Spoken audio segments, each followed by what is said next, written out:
Swayam Prabha. Digital India. Educated India.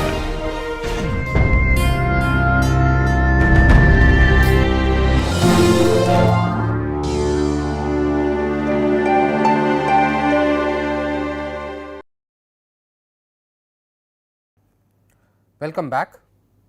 In this video, we will be seeing how RNNs are trained.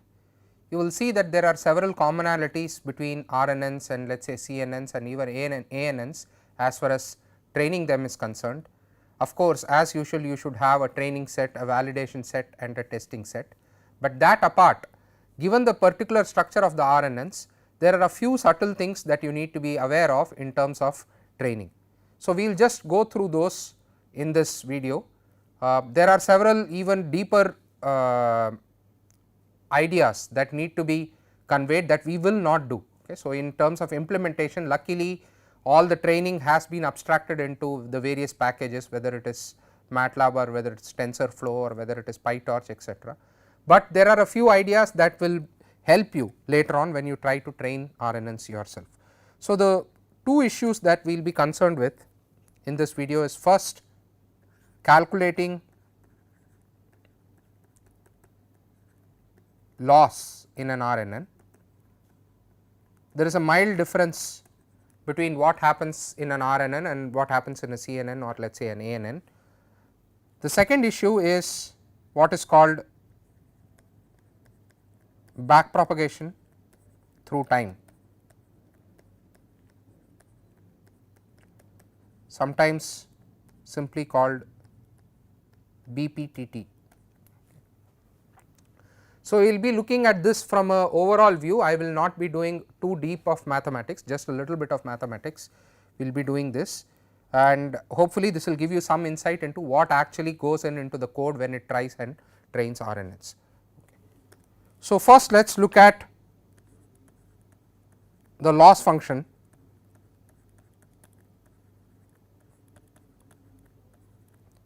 for an RNN.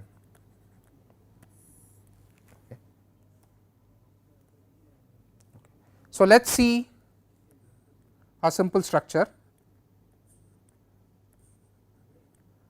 So, as usual you have some H 0 going in, let us say we have unrolled an RNN through many layers. So, let us say the total number of layers is equal to capital T. Why capital T? Because we are thinking of RNN as something that goes through time. So, let us say this is T1 is the first instant, T2 is the second instant, T3 third instant, so on and so forth, and let us say we are going till H capital T. Now, a question with an RNN usually is where are you going to take out the outputs, and as we saw in the introductory videos, you have several choices. It depends on really what you want.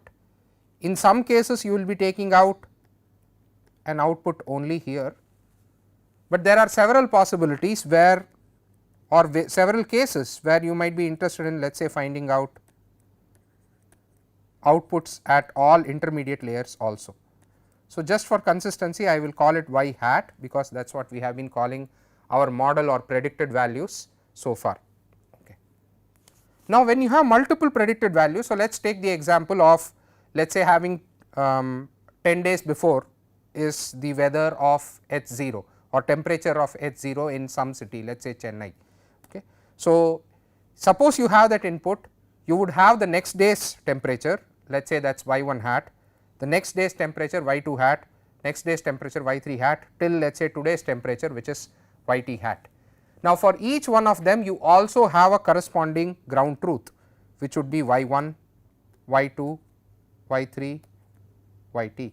Okay. So, this is the ground truth, and whenever you have a ground truth and a prediction and these two differ, you will have a loss function.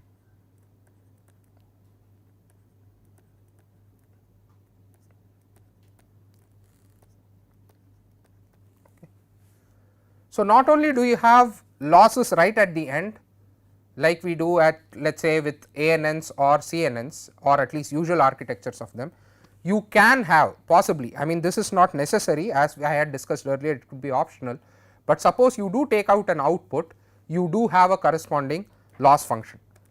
So, the total loss is actually summation of all the intermediate losses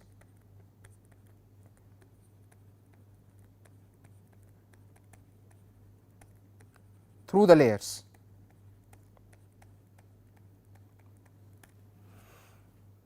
Okay. Now, in terms of LT itself or the local loss function, you again have many choices, but we have been seeing only two. You can either use cross entropy or you can use least squares depending on what sort of problem it is. Typically what we have done so far in this course is we have used least squares whenever it was a regression or a numerical output, for example, let us say temperature today, and we have been using cross entropy in case it was a classification issue. For example, you could ask will it rain or not, and in such a case you would probably use something like cross entropy as the loss function. In either case we will simply say that L is sigma of LT from t equal to 1 to t. So, this is the issue of calculating loss function. It is a simple deviation over or simple correction over all the previous loss functions that we have seen so far. A more important idea or a subtler idea really is that of back propagation. So, let us look at back prop through time.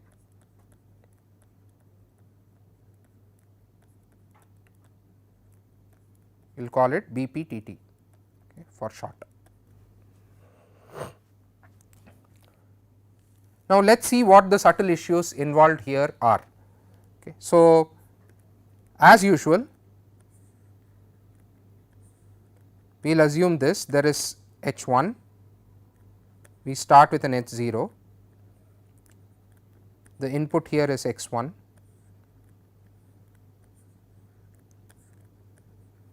H 2, x 2,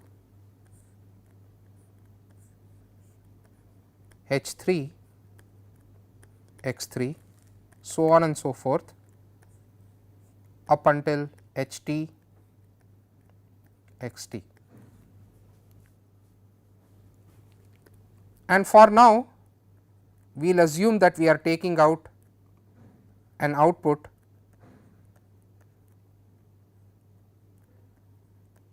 at every single time instant.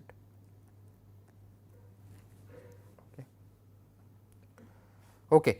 Now, let us write the expression for any of this h.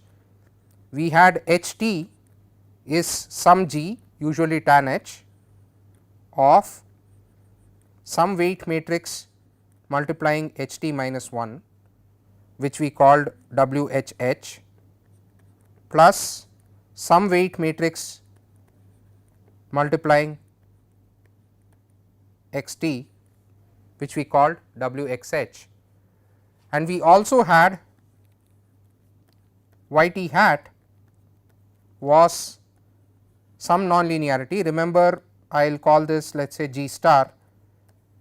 G need not be the same as g star. That is, we can use a different nonlinearity here and a different nonlinearity here. In fact, in several cases we simply use a linear prediction here. Okay. So, we call this W y h times H t. Okay.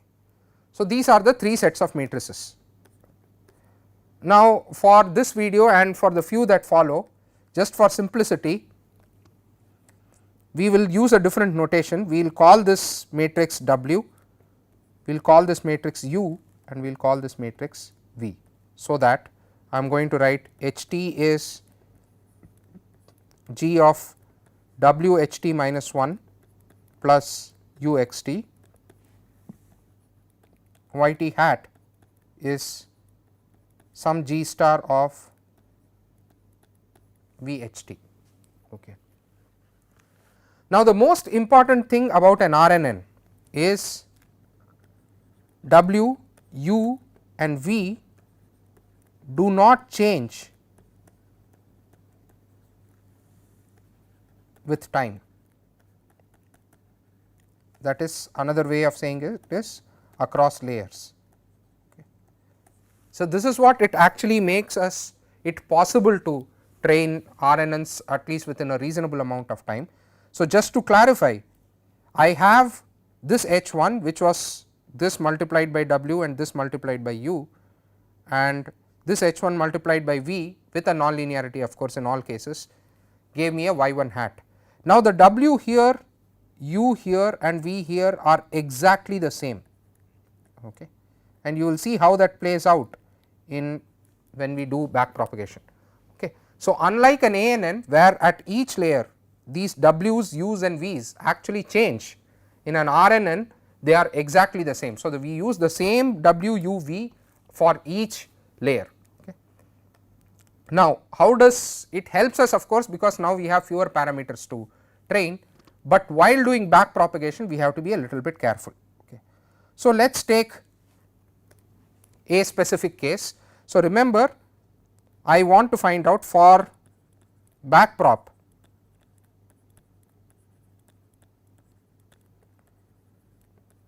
we need to find del of the loss function. Okay, I am calling it L here, you can use J or L depending on what you are comfortable with. For now I am using L. So, with all the matrices. Now, this means we need to find out del L del W, del L del V and del L del U, because we have 3 matrices as far as RNNs are concerned. Okay. So, this sort of RNN that I have showed you has 3 matrices U, V and W, and I will need to find out del L with respect to each the gradient of L with respect to each of these weights. Okay. Now, remember that L itself is summation of LT, okay. That is we find out the loss at each of these layers. Let us say I will call it L1, L2 as I did just a little bit before, and I need to find out del L1 these 3, del L2 these 3, del L3 these 3, and then sum these up, and that will give me del L with respect to any of these weights. Okay. So, let us consider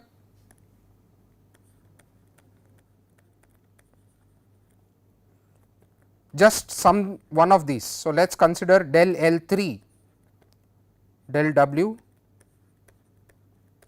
just to show you what happens. Okay.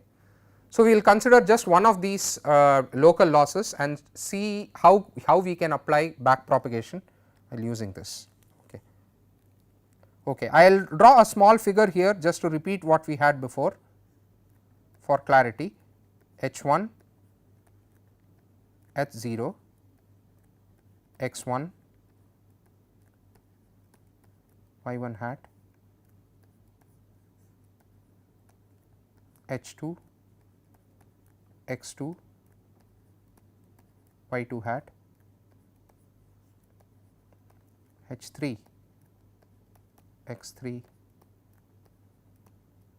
y3 hat, and y3 hat leads to L3 because y3 hat in general will be different from y3. Okay. So, the matrix here involved is V, here U, W, U, W, V, U, W, V. Okay. Now, before we proceed, I am going to make some assumptions on the structure. Okay. I am going to assume that the nonlinearity here, remember y3 is some nonlinear function which I said was optional of V times H3. We will assume that the nonlinearity here is simply just the linear function okay, or it is the linear activation function.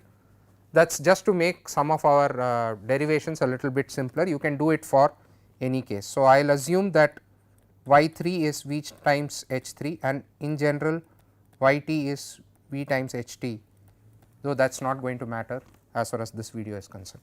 Okay. Next thing is we will assume that the loss function is the least square loss function.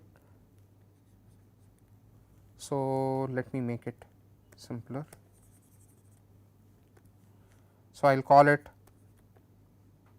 let us just deal with L 3, this is half of y 3 minus y 3 hat square. That is just to make our differentiation a little bit easy. Once again you can do this kind of derivation for any loss function. Okay. Now, given these two, what do we need to find out? We want to find out, let me do it here while the figure exists. We want to find out del L 3 del V. Let us say, let us start with that. So, let us say I want del L 3 del V. How would I do it? Like we did before, del L 3 del V is simply del L 3 del y 3 hat del y 3 hat del V.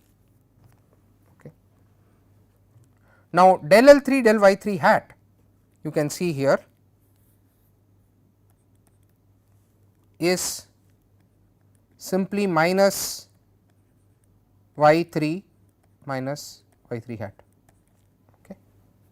So, that is fairly straightforward. Okay. So, you can just simply differentiate this as we did before, even while doing ANNs.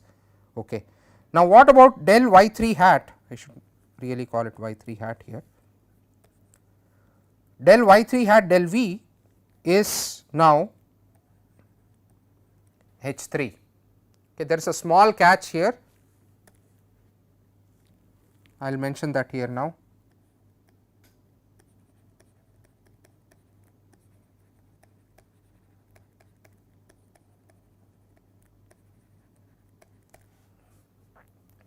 I will leave this as an exercise. We will be asking this within this week's exercise. Find out based on the matrix sizes. Remember, L 3 is a scalar, V is a matrix. So, this whole thing is actually a matrix. Okay. Y 3 minus y 3 hat is a vector, H 3 is also a vector. So, please think about which sort of product should come here, or how should you arrange this so that you get a matrix out of this product. So, please think about this, we will be giving this as one of the exercise questions. Regardless, what I will write here is simply that del L 3 del V is equal to y minus y hat times H 3. This simply gives you how much will the loss change, suppose I were to change V. That is fairly straightforward. How much will this loss change, suppose I were to change V. Now, there is a subtler question here, or a harder question here, which is what is del L 3 del W.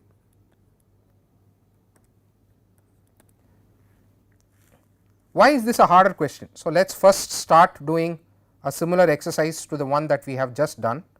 So, suppose I want del L 3 del W, mathematically del L 3 del W will be del L 3 del y 3 hat as we had before.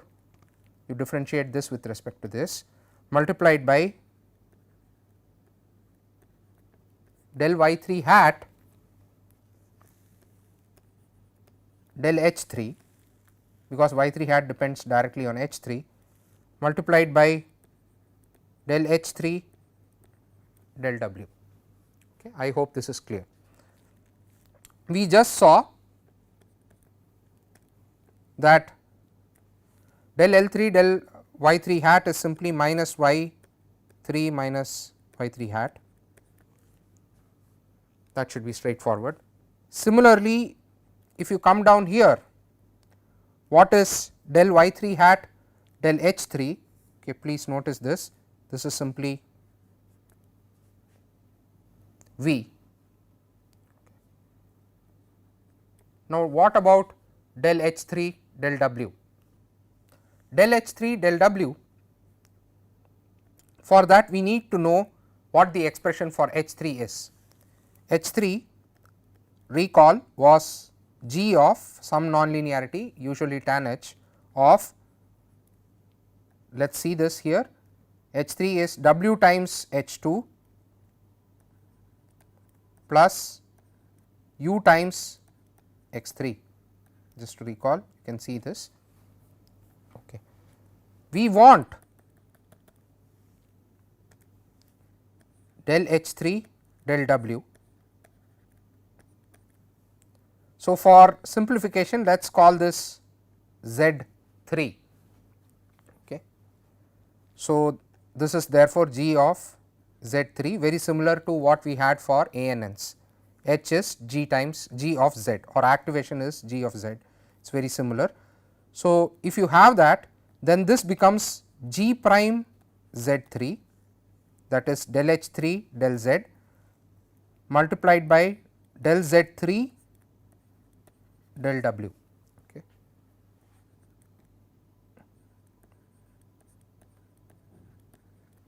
Okay. Let us continue in the same vein. So, this gives us g prime of Z 3 multiplied by del Z 3 del W. So, now let us look at this. What is del Z 3 del W? Okay. Obviously, none of these terms depend on del W. So, this derivative goes to 0.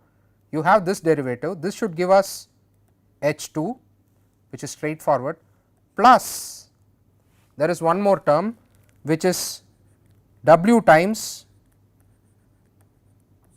del H 2 del W.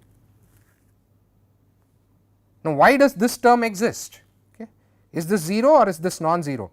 This is non-zero because notice that H 2 itself depends on W. Okay.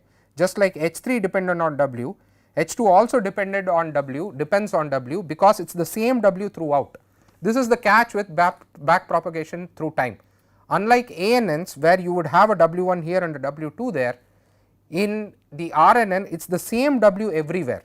So, that you cannot find this out independent of del H 2 del W. Okay. So, in summary, you have del H 3 del W equal to g prime Z 3 H 2 plus W del H 2 del W. Now, suppose you want del H 2 del W, you will have to go back again, and this is why it is called back propagation through time. Okay. So, you have g prime of Z 2 H 1 plus W times del H 1 del W, etc. Okay.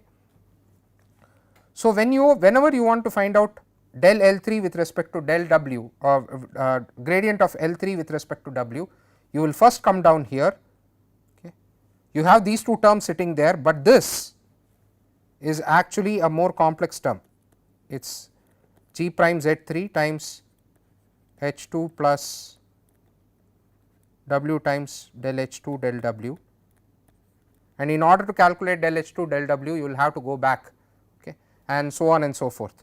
Okay. So, similarly, you will, whenever you want to find out, let us say del L T del W, it will involve all the gradients before. Okay. So, you will have these repeated sort of recursive additions sitting there, and there are very clever ways of writing these codes, as people have already done within TensorFlow, etc. Okay. So, we have now seen two terms, we have seen del L 3 del W, we have also seen del L 3 del V, which was straightforward. Finally, let us look at del L 3 del U. Okay. So, once again the same thing, the first two terms will be the same, del L 3 del U is equal to del L 3 del Y 3 hat multiplied by del Y 3 hat del H 3 multiplied by del H 3 del U. Okay. Now, this if anything is mildly trickier than the previous one, this is V. Now, if you notice this figure, when I was doing del L3 del W, you could see that this depends on this depends on this depends on W, okay, and through that W it comes through here. Now, it looks like this should go through when we take a gradient with respect to u, that it should go through straightforward, but there is some subtlety there too. So, let us calculate this term. So, suppose I want del H3 del u, remember this is del by del u of H3 is g of Z3. So, this is del g Z3 with respect to Z3 and del Z3 del u. Okay. This is g prime Z3 times Z3, we have it here right here in front of us. Okay. So, what is del u of that? What remains is x3 plus u times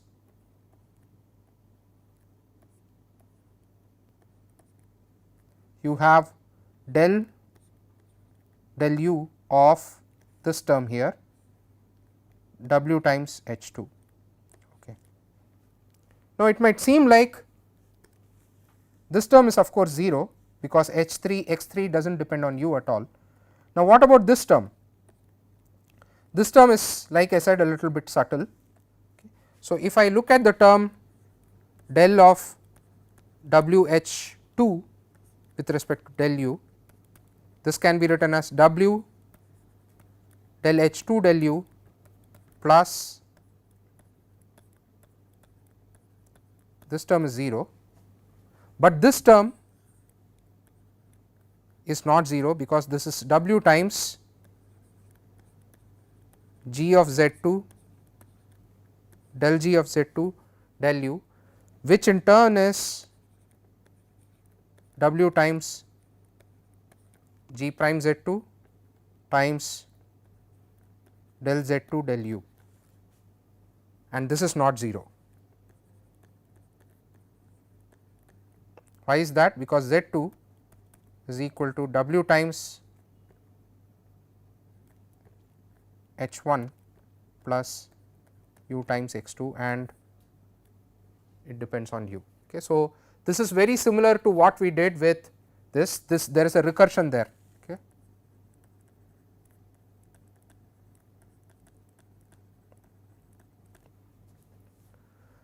So, in all three cases, well, in both the cases, in the case of W as well as U, you have a dependency which is actually sitting there, which will make you back propagate through time. You cannot simply find out the gradient of L3 with respect to W or U without finding out gradient of L3 with respect to this throughout time, and this is why sophisticated expressions exist. And when we look at in the next couple of videos, when we look at deep RNNs, you will see that this issue can actually become a little bit more complicated, which is why TensorFlow, for example, has a full graph. So, all these dependencies are resolved in terms of graphs by using automatic differentiation, and back propagation uses automatic differentiation one sort or the other. So, that is it for back propagation through time. The basic idea for you was to see that training can be a little bit more complex. In practice, unless you are writing some new architectures by yourself or entirely new architectures, something that nobody has ever thought of, you will not really be doing this by hand ever, but this is slightly important for you to see or at least get an intuition of what is happening, and as well as to see the next video where we will be dealing with vanishing or exploding gradients. Thank you.